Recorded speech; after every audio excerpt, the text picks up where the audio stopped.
कर रहा है संदीप? किसका? क्या लिख रहा है? खांसी का नुकसान सीख लीजिए, कैसे खांसी दूर करें।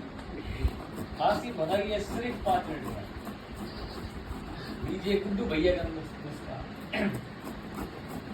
खांसी भागेगी दौड़ेगी सिर्फ 5 मिनट, सिर्फ 5 मिनट, सिर्फ 5 मिनट।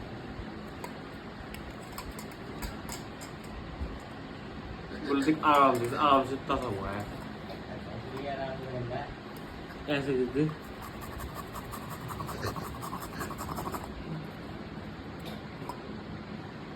हाँ यार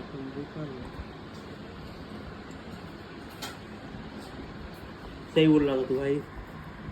ना कुछ भी है।